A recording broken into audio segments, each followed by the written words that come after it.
Fala galerinha, tudo bem? Professor Rafael. Primeiro eu quero expressar aí a saudade que eu sinto de vocês e dizer que a maneira um pouco da gente evitar o contágio nessa pandemia é realmente ficando em casa, né? E que mesmo em casa estamos trabalhando de maneira ininterrupta para poder levar para vocês aí o conteúdo. Chegávamos ao final, né, um pouquinho antes dessa pausa, ao final do nosso livro. Já vimos aí boa parte de todos os conteúdos, mas eu vou fazer alguns vídeos aí, enquanto a gente não tem a resolução de como vai ficar tudo isso, para poder reacender algumas lembranças em vocês. Então, antes de chegar nessa pausa em função da pandemia, falávamos sobre escala cartográfica. E a escala cartográfica nada mais é uma maneira de reduzir, né, o tamanho real. Eu separei aqui, por exemplo, um mapa, que é o mapa do Brasil. Então, por exemplo, se eu for fazer um mapa do Brasil de tamanho real, eu teria que ter uma folha, ou colar várias folhas, para poder fazer um mapa do tamanho do Brasil, que ficaria inviável, certo? Então, quando a gente vai representar um mapa numa folha, né, numa folha plana, nós reduzimos em diversas vezes o número real do que estamos representando, e para fazer essa redução nós utilizamos uma escala, que é para que essa redução ela fique de maneira correta e fique de maneira precisa, porque o mapa ele precisa ser preciso, certo? Então eu separei para vocês aqui um mapa, é um mapa do Brasil, que ele tem os dois tipos de escala, porque temos a escala numérica, como o próprio nome sugere, é uma escala que ela é feita por números, né? Ela é representada por números, e temos também a escala gráfica, como o próprio nome sugere também, uma escala representada em gráficos. Então eu separei para vocês aqui um mapa que tem os dois tipos de escala, tá? Deixa eu focar aqui, ó.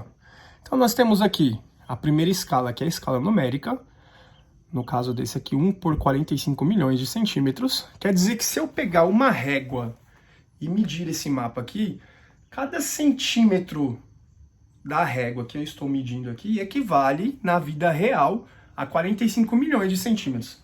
Então, cada centímetro desse meu mapa aqui, se eu pegar aqui, por exemplo, o Oceano Atlântico e medir 1 centímetro dele com uma régua, eu terei 45 milhões de centímetros reais. Eu ensinei vocês a fazerem uma conta, que é uma conta simples, é uma regra de 3, para converter esses centímetros em quilômetros.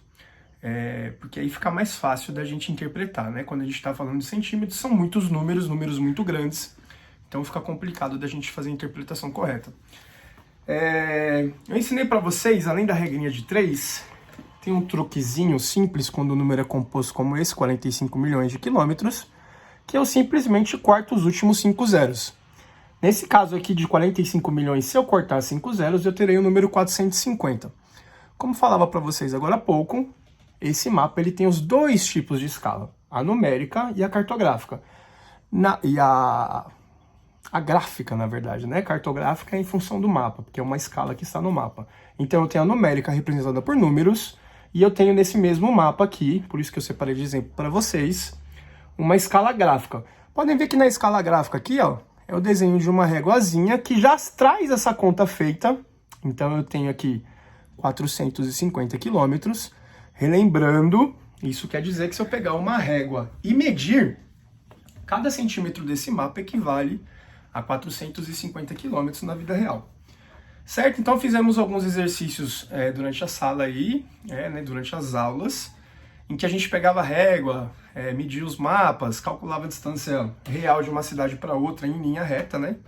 Claro que se eu for fazer isso, por exemplo, de carro, eu tenho que respeitar aí os contornos, né, as estradas e tudo mais. Então nem sempre vai ser em linha reta. Mas para que vocês entendessem como exemplo dinâmico, nós fizemos isso em sala de aula. Separei para vocês aqui, e vou encaminhar junto com esse vídeo, um resuminho com tudo isso, com desenhos das escalas gráficas, das escalas numéricas, com resumo que eu mesmo fiz. Separei mais um vídeo que eu achei muito interessante no YouTube, aí estou mandando o link para vocês. E estou mandando também uma relação de exercícios para que vocês possam treinar. Isso é um assunto simples, né?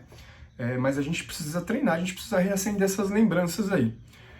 Queria dizer para vocês que eu tô com saudade, espero que esse sentimento seja recíproco e espero vê-los muito em breve. Espero que essa pandemia aí, ela tenha, né, chegue a um final feliz aí e que possamos retomar a nossa rotina, as nossas atividades de maneira comum.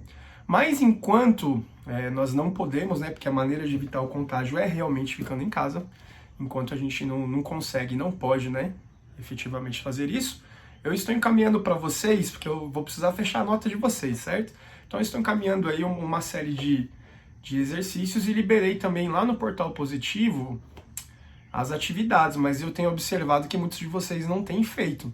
Então, gente, é importante poder fazer, para poder treinar, para poder reacender essas lembranças, e é importante também para mim poder ter um feedback aí, né, do conteúdo que a gente estudou até agora, tá? Então, eu espero que vocês finalizem as atividades, que vocês me devolvam a relação de exercícios e que estudem, né, que organizem seus estudos, isso tudo que a gente está mandando aí, porque apesar de estar em casa, a gente está trabalhando bastante, tá bom? Saudade de vocês, espero revê-los em breve, um grande beijo no coração